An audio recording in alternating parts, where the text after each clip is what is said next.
पोरीला नोकरीवाला पोरगा पाहिजे आणि पोराला नोकरीवाली पोरगी पाहिजे, म्हणजे कमाईवाली पाहिजे। ही सगळ्यांची परिस्थिती आहे। आहे ती परिस्थिती मी मांडली, माझ्या स्वतःचं दुःख नव्या मांडलेलं आहे। संध्याकाळी व्यवस्था नाही म्हणून भातामध्ये मीठ टाकून कालून लोकांना खावं लागते, ही स्थिती आहे। मी मध्य प्रदेशमध्ये शेतकरी संघटनेच्या वतीने एक मेळावा झाला होता। त्या मेळाव्यामध्ये मला एक विषय दिला होता की शेतकऱ्यांची मुलं मुली आत्महत्या का करतात, त्यांचं नेमके कारण काय, हा विषय होता। आणि मध्य प्रदेशमध्ये गरिबीची संख्या जास्त आहे आणि पर्यायाने विदर्भात सुद्धा संख्या जास्त आहे। आणि त्यावर मला बोलण्याकरता बोलावलं। तिथं मी सांगितलं शेतकऱ्यांची विदारक परिस्थिती का गेल्या स्वतंत्र काळानंतर शेतकऱ्याची अवस्था फार दयनीय आहे। शेतीत जे पेरलं ते उगत नाही, उगरलं ते बाजारात खपत नाही। आणि मग अशा वेळेस ते शेतकऱ्यांना करायचं तरी काय। शेतकऱ्याचे पोरं खूप प्रयोग शेतीमध्ये करायला लागले, पण काही पिकत नसल्यामुळं, निसर्गाचा लहरीपणामुळं आणि बाजारपेठे उपलब्ध नसल्यामुळं त्यांच्यावर आत्महत्येची वेळ येत आहे।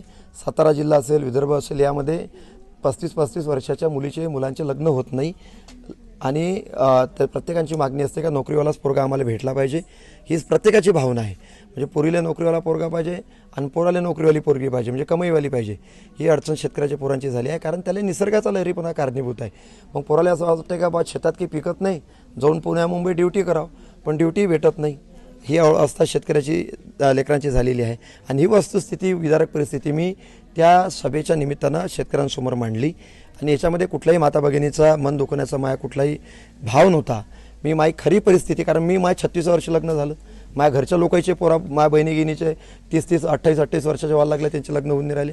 ही सगळ्यांची परिस्थिती आहे। आहे ती परिस्थिती मी मांडली, माझ्या स्वतःचं दुःख नव्या मांडलेलं आहे। काही कोणाचं त्याच्यात मी काही कोणाचा मन दुखणे किंवा कोणाला वाईट म्हणणे, माझ्या माता बहिणींना टोचून बोलणे हा भाव काही त्याच्यामधला माझ्या नव्हता आणि बोलण्याचं काही कुठलंही कारण नाही।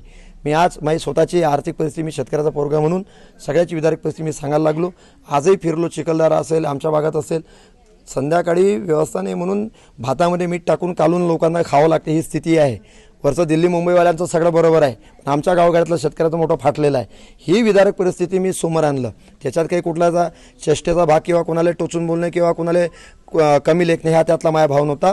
तरीसुद्धा माता भगिनींचं कदाचित माया बोलण्यामुळे जर कोणाचं मन दुखलं असेल तर त्याची मी दिलगिरी व्यक्त करतो। पण दिलगिरी हे राजकीय भाटगिरी करणाऱ्या पुढाऱ्यांची व्यक्त करत नाही, माता भगिनींची, ज्यांना वाईट वाटलं त्याची मी करतो।